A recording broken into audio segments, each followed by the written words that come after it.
Me too, Angie. Well, good morning. It's good to see everyone here. Hope that you are having a good summer so far. Also to those of you who are visiting and worshiping with us on the Zoom. It is a rich summer for me. This summer I get to officiate not one or two, but 3 weddings. Which is a new personal record, and which is just one of the things that I enjoy most in pastoring. It's just very meaningful to be able to be with couples in one of the most important moments of their lives. And honestly, something that I enjoy just as much as the wedding service itself is the time of getting to know couples in premarital counseling that we do ahead of time. And one of the things that I do with couples to get to know them in premarital counseling, as some of you in here know, is that I have them take what's called a conflict management styles assessment. This is one of those kind of like personality type of quizzes where it tries to identify how different people respond differently to conflict. Because we're not all the same, and we have different ways that we tend to react to conflict. And it assigns a little animal to each different conflict type to make it easy to remember, right? So some of you may have heard of these before. There's the turtle, which is the type of personality that tends to avoid conflict. They don't generally see conflict as something that's constructive. It can be more harmful than beneficial, and so they tend to deal with the issues themselves and maybe let things go a little quicker than the rest of us. There's the teddy bear, who is the person who's willing to engage in the tough conversations but tends to be very accommodating. They just want to make the other people happy. They're not inclined to push for themselves and what they want. There's the shark, which is called competing. These are folks who generally have very strong convictions that like what they believe is important and they can't give up ground on it. And so they're going to push for it even if it means making other people mad. Then there's the fox, which is the compromising personality. This is one who, they're not quite as pushy as the shark, but not quite as accommodating as the teddy bear. They know, everybody should give a little and get a little, and let's just kind of come up with something where everybody gets some, but not all of what they want. And then you have owls, which are the collaborative type, who aren't even happy with the fox's solution of compromising. The owls have to make sure that everybody wins, that you come up with a solution that works for all.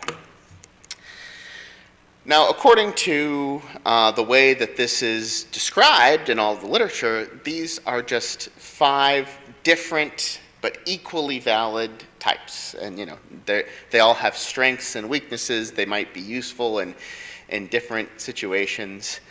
But I don't think that anybody gets that impression when they're taking this quiz. Even the words that it uses, right? Like, would you rather be described as somebody who's avoidant or competing or collaborative, right? So there's this pretty clear, I think, hint that the owl is the way to go. Like the owl is what you should be. That's the right answer. At least that's something that's reinforced in our tradition. Because as Mennonites, as people who value peace and nonviolence, we have really come to appreciate the art of peacemaking, which requires quite a bit of collaborative skills. It requires being able to sit with people in tension, not settling for a win-lose on either side, but looking for a third way to different types of problems.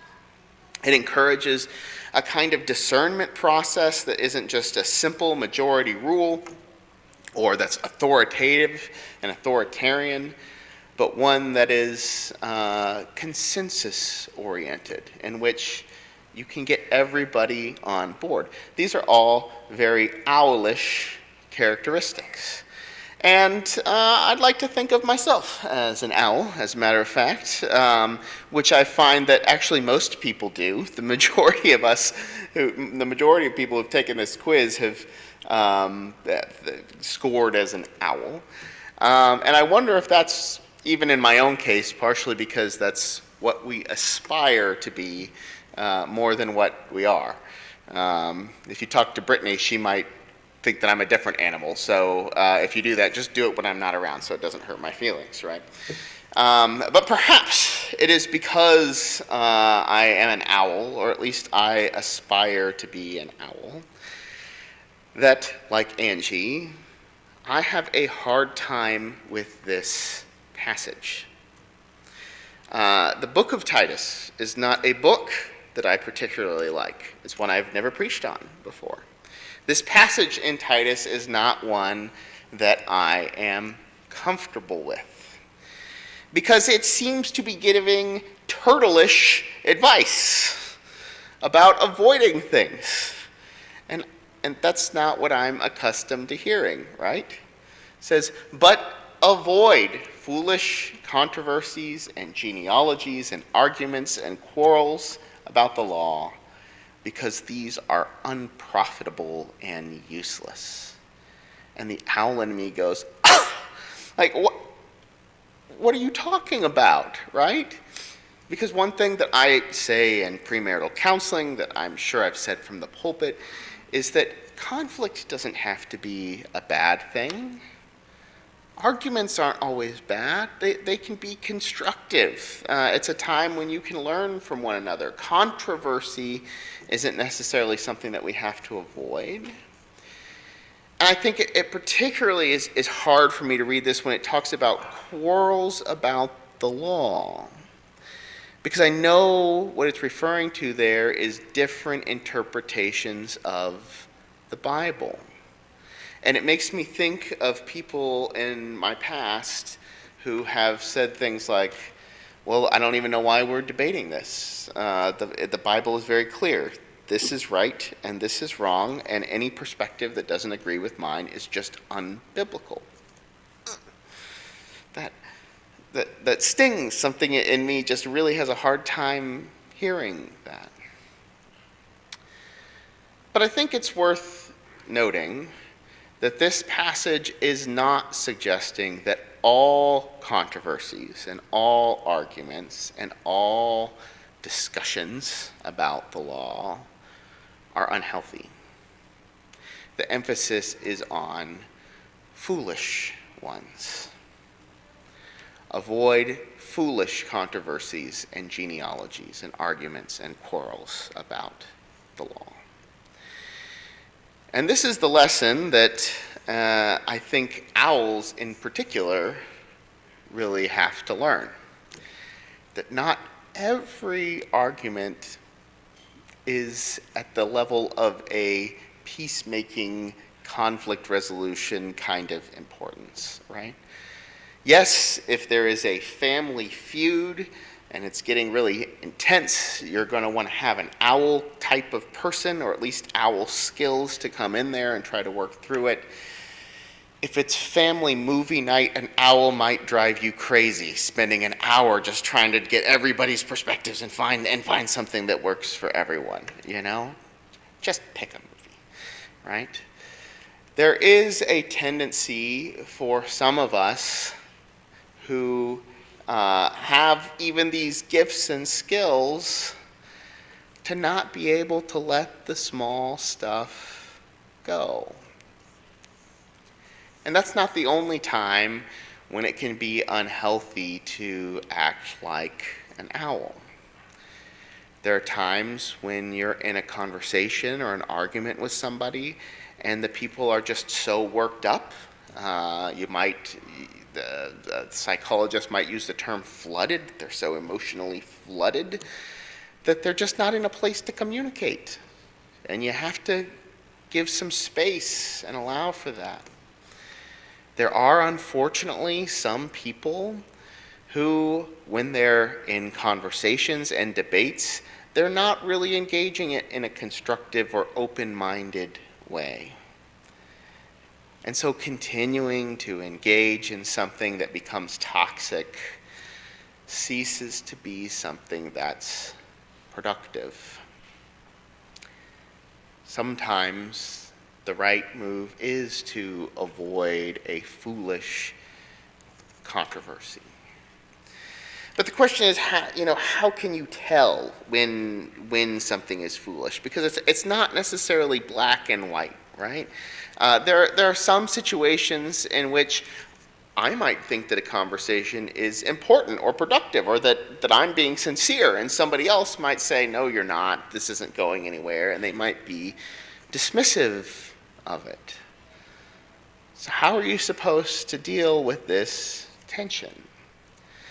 Well, I think that Titus actually gives us some insight at this by drawing upon the broader wisdom of the Bible and the New Testament in particular, which says that you can judge a tree by its fruit. And it reminds people of the fruit of their earlier way of life, in this case, before people had known Christ. And it makes another comment about foolishness, saying, at one time we too were foolish, disobedient, deceived, and enslaved by all kinds of passions and pleasures. We lived in malice and envy, being hated and hating one another. Titus recalls a time when these followers of Jesus weren't trying to follow the footpath of Christ. And they remember being in a situation in which there was constant tension. There was malice, people were angry at each other, there was envy, there was distrust, and even mutual hate. And I think that in connecting these two sections, what Titus is saying is that if you start to see this fruit showing up again, it's probably a sign that the controversy itself, there's something unhealthy about it, that there's something that's not going right. And that's a lesson that I think we could stand to spend some time reflecting on in our time in particular. Because I don't know about you, but it feels to me like in the past few years, the level of just hatred that I see and experience has gone up significantly. Certainly social media is a place where that can happen. This is not to say that anybody who engages in social media is doing something wrong. I don't believe that. I think that there are constructive and good ways to use social media. But there's no denying that it is a place where malice and envy and hatred can often proliferate. And so if you find yourself engaging and debating or sharing thoughts on these platforms and it just always goes into this negative direction, it does make you wonder whether this is really a profitable place for conversation or not. Social media isn't the only place, though. Many of us are aware that even in in-person conversations, even, dare I say it, in church, there can be a kind of talking which might be framed as discerning or venting or processing that really just gets kind of ugly. It just has this kind of grumbling feel to it, and it starts to bear the same kind of fruit that Christians try to avoid. And I would even go as far as saying that you can even get caught up in this if you're not talking with another person. I'll say for various reasons in recent years, I've essentially stopped using social media. I am not against it. I might pick it up again someday, who knows? But I have stopped, basically. But I do still like to listen to the news and read the news. And sometimes, especially at night, if I'm working on the dishes or something after the kids go to bed, then I like to listen to blogs or speakers or perspectives. Uh, and sometimes it's just really reassuring to listen to the people who just speak your mind and kind of dunk on the position that you disagree with. You know? There's something about that that feels good. But I don't know that that's necessarily profitable argument either. In fact, I would go as far as saying that there is a kind of progression in this statement in Titus. It's not just a random list of sins, but the passage is suggesting that things build on one another. Of course, the most severe is this hating, to live in a society in which there is hate, or a community in which it feels like there is hate. That's a very serious and dangerous place to be. But prior to hate usually comes these little moments of malice, of just really being angry or doing something just to kind of punch, just to kind of get at the other person, or envy, a view that's characterized by feeling sorry for oneself and frustration with the other side. And prior to this is this comment about being enslaved by all kinds of passions and pleasures. Now, I have to be honest, maybe it's just my upbringing, but when I hear passions and pleasures, my first instinct is to go to sexual kinds of sins. And I think that can be included in this. But I don't think that that's even the primary thing that this is talking about when it talks about all kinds of passions and pleasures. There are all sorts of passions and pleasures that affect us that we don't give probably enough attention. There is a pleasure of having a comment that is liked, of being praised. There's a pleasure in the validation of hearing somebody else say what you already believe.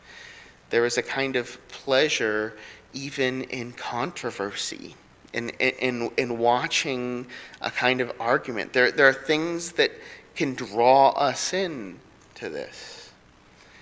And I think that we have to be conscious of that. We have to be conscious of when we are listening or talking with somebody, what is it that's actually motivating us? Is it because we genuinely do want to come to a better perspective? Is it because we genuinely we need feedback from another person?